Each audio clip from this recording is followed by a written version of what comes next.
Place à l'actu santé, docteur. Aujourd'hui, 1er décembre, le monde entier se teinte de rouge pour la journée mondiale de lutte contre le sida. Les progrès sont immenses, docteur, mais il y a un énorme mais, l'épidémie est toujours présente. Ah ben oui, et c'est pas parce qu'on parle moins du sida et on en parle moins parce qu'il y a des traitements. D'ailleurs, regardez, je l'ai pas mis à l'envers, mon petit, le petit symbole, expliqué. le petit ruban rouge. D'habitude, il est vertical. Oh, ouais. Là, il est horizontal et c'est la campagne de AIDS. Vous voyez, il est temps de voir le VIH sous un nouvel angle. Et voilà pourquoi on le met à l'horizontale, parce qu'il y a une étape qui a été franchie avec des thérapeutiques, avec des traitements, les trithérapies, qui rendent le VIH indétectable. Le VIH, c'est le virus du sida et ça le rend indétectable et donc intransmissible. Donc c'est vraiment une étape importante dans la lutte contre le virus, bien sûr, mais le virus, il est toujours présent et quand il sera complètement vaincu, quand il y aura complètement une épidémie qui aura disparu, à ce moment-là, le ruban sera retourné, ça sera le V de la victoire, mais pour l'instant, on n'en est pas encore là. Alors les trithérapies, elles sont extrêmement efficaces, elles rendent ce virus indétectable, c'est ce qu'on appelle la charge virale,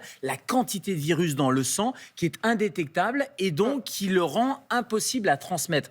Donc ça ne guérit pas les malades, ça ne les soigne pas, ça évite les complications, ça permet d'avoir une espérance de vie qui est quasi similaire à des patients qui ne sont pas porteurs du VIH, mais surtout ça brise les chaînes de transmission et ça, c'est ça qui est super parce que ça évite que l'épidémie se propage, mais il y a encore une épidémie qui est présente. Il faut se faire dépister. Alors oui, il faut se faire dépister. Et quand on regarde un peu les chiffres, il y a 200 000 personnes qui vivent porteuses du VIH en France et il y en a encore 24 000 qui s'ignorent. C'est énorme.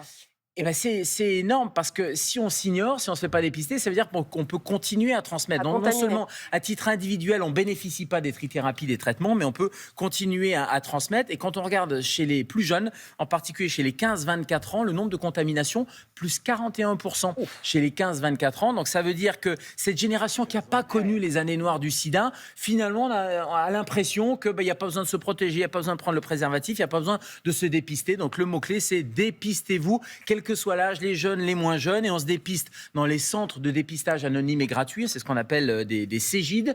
On peut faire des autotests en pharmacie, vous pouvez aller à la pharmacie et faire un autotest et le faire fiable, docteur, à la maison. Alors, c'est pas un diagnostic, mais c'est fiable en termes de dépistage comme ça, puis en fonction du résultat, si c'est douteux, on vous orientera vers un laboratoire. Et puis dans les labos, vous pouvez le faire sans ordonnance, de manière gratuite et sans rendez-vous. Ça aussi, c'est quand même plutôt pas mal. Donc, j'allais dire, la première étape de la prévention, c'est vraiment le dépistage. Et puis après, évidemment, il y a des outils de prévention. Donc c'est dommage de ne pas se dépister et de passer à côté. Et en quelques secondes, on le rappelle, préservatif obligatoire. Préservatif, c'est l'outil de prévention. Et puis il y a la PrEP aussi pour les personnes qui ont des conduites très à risque. C'est de la trithérapie préventive. Voilà.